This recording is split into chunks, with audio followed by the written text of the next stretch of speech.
Christmas தினத்தை ஒட்டி நெல்லை மாவட்டம் பாளையங்கோட்டை புனித சவேரியார் ஆலயத்தில் சிறப்பு திருப்பலி நடைபெற்று வருகிறது. இதுகுறித்து செய்தியாளர் செல்வராஜ் நேரலையில் வழங்கும் கூடுதல் தகவல்களை கேட்கலாம். செல்வராஜ், தற்போது பாளையங்கோட்டை புனித சவேரியார் ஆலயத்தில் சிறப்பு திருப்பலி தற்போது நடைபெற்று வருகிறது. இதுகுறித்தான கூடுதல் விவரங்கள் என்ன? நிச்சயமாக பூர்ணிமா, இறைவன் குழந்தையாக பிறப்பதே இயேசு கிறிஸ்துவாக கிறிஸ்துமஸ் விழாவாக கொண்டாடப்பட்டு வருகிறது. நாடு முழுவதும் நேற்று நள்ளிரவில் உள்ள அனைத்து தேவாலயங்களிலும் சிறப்பு திருப்பலி என்பது நடைபெற்றது.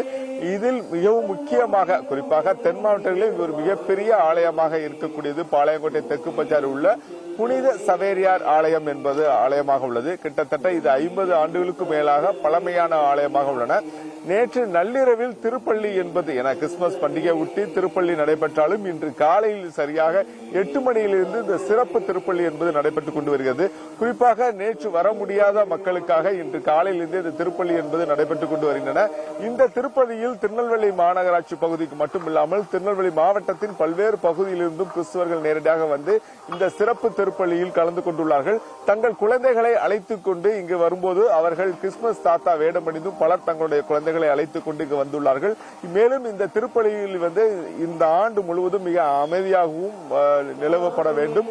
குறிப்பாக பொதுமக்களுக்கு எந்தவித ஒரு நோய் நொடியிலும் இல்லாமல் இருக்கப்பட வேண்டும் என்பதை வலியுறுத்தியும் இந்த சிறப்பு திருப்பலி என்பது நடைபெற்றது. தொடர்ந்து இந்த திருப்பலியில் வந்து தமிழகத்தில் மட்டுமில்லாமல் இது போன்ற வெளி மாநிலத்திலிருந்தும் அதிகமான கிறிஸ்தவர்கள் நேரடியாக வந்து இந்த ஆலயத்தில் தங்களுடைய திருப்பலியில் பங்கேற்றுக் கொண்டு வருகிறார்கள். பூர்ணிமா,